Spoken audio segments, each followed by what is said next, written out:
मनुष्य, सावधान मनुष्य, यदि विज्ञान है तलवार तो फेंक दे इसे, तजकर मोह स्मृति के पार। हो चुका है सिद्ध है तू शिशु अभी अज्ञान, फूलों कांटों की तुझे जरा नहीं पहचान। खेल सकता तू नहीं, ले हाथ में तलवार, काट लेगा अंग तीखी है बड़ी यह धार। आदरणीय निर्णायक मंडल एवं मेरे प्रिय साथियों, आज हम सब यहाँ वाद विवाद प्रतियोगिता के लिए एकत्रित हुए हैं और हमारा विषय है, क्या कृत्रिम बुद्धिमत्ता मानवता के लिए खतरा है। मित्रों, मैं प्रकरण के पक्ष में अपने विचार देना चाहूंगी। जी हाँ, कृत्रिम बुद्धिमत्ता मानवता के लिए खतरा है। कृत्रिम बुद्धिमत्ता का अर्थ है मशीनों के द्वारा प्रदर्शित की गई बुद्धि, और यह बुद्धि न केवल इंसानों से बेहतर और तेज कार्य करती है, अपितु इंसानों के बिना भी कार्य करने की क्षमता रखती है। साथियों, जिसे आप कृत्रिम बुद्धिमत्ता का चमत्कार समझ रहे हैं, वही मानव जाति के अंत का कारण बनेगी। कृत्रिम बुद्धिमत्ता के अंदर बहुत से तकनीकी शब्दावलियां आती हैं, जैसे चैटबॉट, आर्टिफिशियल इंटेलिजेंस जिसे कहा जाता है, robot, automation system, smart watch, smartphone, self driving cars और ना जाने कितने तरह के ऐप्स और सॉफ्टवेयर इसके अंतर्गत शामिल किए जाते हैं। कृत्रिम बुद्धिमत्ता ने हर क्षेत्र में धीरे धीरे मनुष्य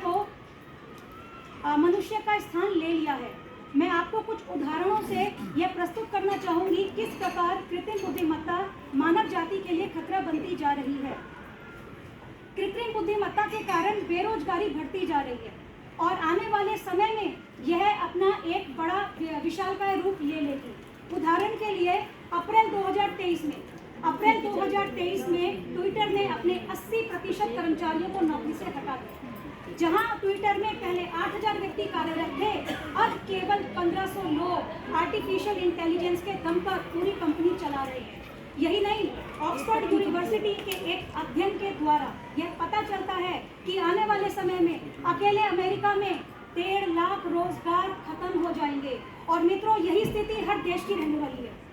कृत्रिम बुद्धिमत्ता के समय में आप प्राइवेसी और सुरक्षा की कोई उम्मीद ना ही करें तो अच्छा है। आपके द्वारा इस्तेमाल किए जाने वाले smartphone, smart TV, smart watch आपसे बहुत ज़्यादा आपके बारे में जानते हैं, और ये इस सूचना का प्रयोग आपके खिलाफ किस तरह करते हैं, इसका आपको अंदाज़ा भी नहीं है।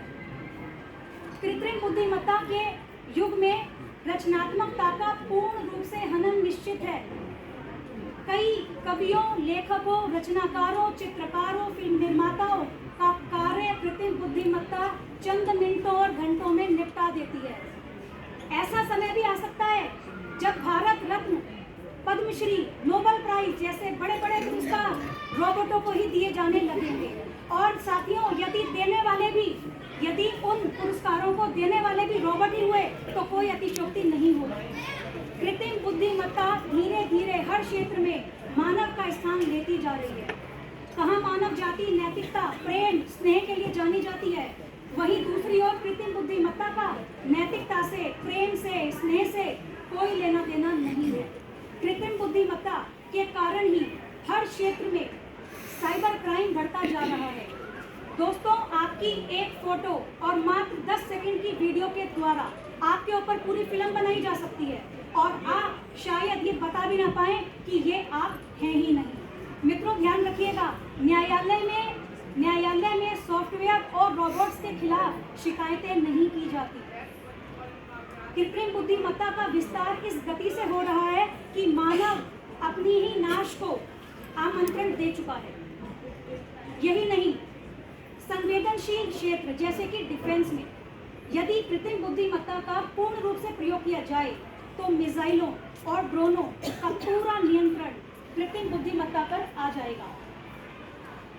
यूक्रेन और रशिया की लड़ाई इतने लंबे समय तक चल रही है, इसमें कहीं ना कहीं कृत्रिम बुद्धिमत्ता का अहम योगदान है। हमें यह समझना होगा कि मानवता के नैतिक मूल्य कहाँ पर हैं। धीरे धीरे इंसान कृत्रिम बुद्धिमत्ता के कारण मशीनों का आदी हो चुका है। आज इंसान के पास बैठना पसंद नहीं करता।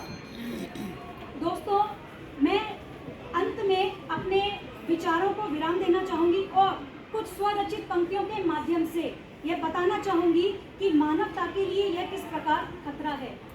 मित्रों, कृत्रिम कुछ भी हो हानिकारक ही होता है। कृत्रिम पौधे ऑक्सीजन नहीं देते, कृत्रिम सब्जियां पोषण नहीं देती, कृत्रिम रोशनी ऊर्जा नहीं देती, तो कृत्रिम बुद्धि सुख कैसे दे सकती है, यह हमें समझना होगा। मैं कुछ स्वरचित पंक्तियों के माध्यम से अपनी वाणी को विराम देना चाहूंगी। विकास का हवाला दे देकर हमने खड़ी कर दी इमारतें ऊंची, मगर इन ऊंची इमारतों को जो घर बना सके वो मानवता कहाँ से लाओगे? वो मानवता कहाँ से लाओगे?